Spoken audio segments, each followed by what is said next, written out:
The Glorm is an incredibly useful tower. It's super good against DDTs and cleaning up ceramics and Moabs when compared with the right towers, and in last update the Avengers were super powerful with the Glorm, but recently they got some weird reworks that nerfed them, so I decided to embrace this rework and go for the giant range Desperados on Chimps mode, and to add to that I'm going to be playing on a high expert map to make it a little bit more of a challenge. So this one's going to be super fun. This is the map A Murder in the Mystery Room, and if you don't know, it's oddly similar to a previous map that I made called Panic Murder at the Disco, which has a pretty similar theme. If you know, you know, and that's because this is a map that I made recently and it got accepted into the expert list as a high expert. This is the first map that I've made in like 2 years, so to do the run on this map and doing this for the expert list, I decided I'm going to do mid-path glue gunner and have some fun by checking out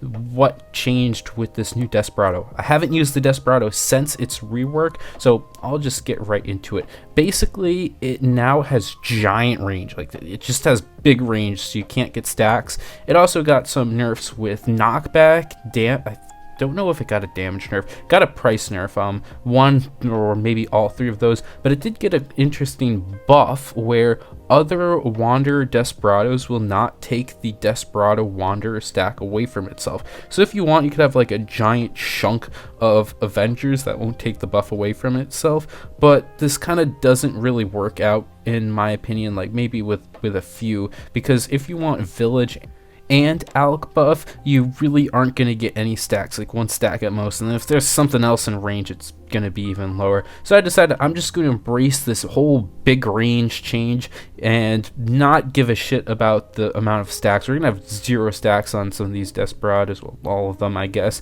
besides one that's all the way at the bottom, but instead I'm just going to be buffing the hell out of the range and just see what happens. What does giant range shotguns do? So basically just going to have fun testing this out and embrace big range shotgun.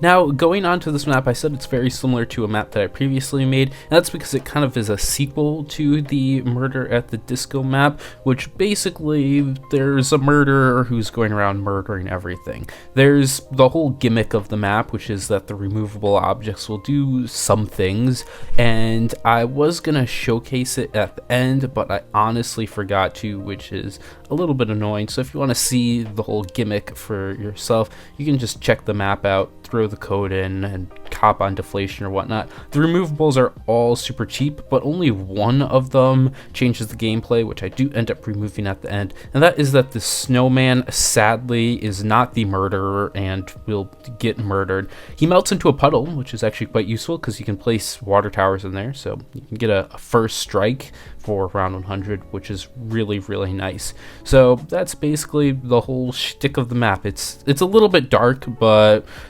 sometimes that happens in a very mysterious room like this. But just based on looking at it, I feel like it kind of is easy to guess which one is the murderer. So maybe you can give a hint at it yourself and then see the outcome at the end. In general, this map wasn't really made with gameplay in mind. I did try to give it some pretty interesting gameplay and allow you to be able to work around with the map a little bit, like you can place towers on the benches, on the table, you can place snipers on those little chandelier things, and just stuff like that, just trying to work in some elements to make it possible. But the whole idea of the map is that it's a fun little gimmick with a dark twist. So that's basically all it is, and it took a little bit to make. There is over 27 prop layers, which was kind of crazy in the making of it because of all of the action props and stuff like that, but I definitely think it did come out pretty well. I'm especially impressed with the curtains on those windows. I thought that was just going to be a nightmare to make, but it honestly was super quick, and I made some pretty damn good looking curtains, which is super nice. The table, the benches came out pretty well. The only thing that I really wish I could have done better was the chandeliers, but you get what you get and you don't get upset, I guess. But it's a pretty interesting map. I threw in some unique gameplay. I don't really know if it's the most fun, but it definitely isn't something that is like super annoying. Maybe a little bit annoying, but gives it some good difficulty without pulling in some bullshit. And most importantly, you can beat it without doing a modular strategy, which is something that I think is just really overdone in expert list maps. They just ramp the difficulty up by forcing a modular setup. This one is not the case. You can do it by having all of your towers in the middle while still giving some difficulty. So that's something that I really want to incorporate into maps, because I think it's just so oversaturated having modular strategies. If Moab exclusive lanes were put into map editor, which I'm surprised aren't yet in, then we can really get good with some really unique map designs. But for the case now, it's just what it is. So anyways, I'm gonna quit yapping about the map. You should play it. I kind of recommend playing it along with my other map on the expert list. Submit a run, or have some fun, whatever. I don't really care. I think it's a pretty interesting map, and I definitely plan to make some more in the future. But for the gameplay itself, I was getting these Avengers up, and they're really not that bad, I'm gonna be honest. I feel like the way that this map setup kind of punishes them a little bit, because their line of sight on some of these far-reaching lanes on the 2 rounds at the end of the 10-round set, because 8 rounds initially take the kind of longer paths that go out at the bottom and kind of loop around, and then the last 2 rounds of that set will just fly out from the top. So one of them kind of pushes away to the side around the right bench, and that kind of makes it a little bit difficult for this one Desperado. So I turned the one that's farthest that side into a Desert Phantom just to do a little bit more. But other than that, going into the Avengers and the Desert Phantom, it was really smooth. So I think these towers are still pretty good, and with the big range shotgun, it's actually not bad. I don't know if it's noticeably better than trying to go for this giant range than compared to going for stacks, but I think it's a pretty interesting combination that definitely does work. I definitely have to try out the other kind of approach of using this strategy, and also with Geraldo, this is going to be a lot more effective just because Sharpstone exists. So that's kind of something to note. The Etienne is more so just for fun and to get the not optimal hero badge on this completion too. So I guess that's what I'm kind of going for with that. But I might try a revamped version of Avengers with Geraldo later on and get some fancy tricks and see kind of what it's like. But I will have the Glue Storm here. This is a completion for the Glue Storm, because I guess I'm gonna want to try to use a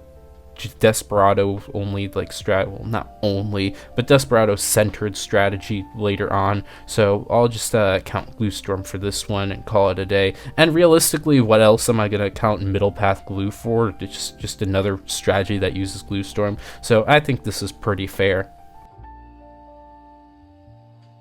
Moving on into the late game, everything was running pretty chill. Just generally, I have a little bit of consistency issues because of the map, but I think on still even maps like X Factor it should work out fine. Definitely not as good as it was in the past, but it should still actually be reliable-ish for black borders, and you can still use it as a strategy. I definitely would go for the Desert Phantom per se. Actually, I think you could still do like the tier 4 spam, but just going for the Desert Phantom is kind of a nice addition, and it actually is quite strong. On top of that, it did get a change kind of far back a little bit, where its main attack, well, the long range attack, not the shotgun, I guess the shotgun is more so the main attack, does a lot of single target damage, so that actually can do a good number to round 100. I'm still gonna have to get a first strike here regardless, because this round 100 lane is super short. It's basically an ouch lane, which means that the bat is just gonna go down a straight line as fast as possible from the top to the bottom, so I'm gonna need a first strike guaranteed.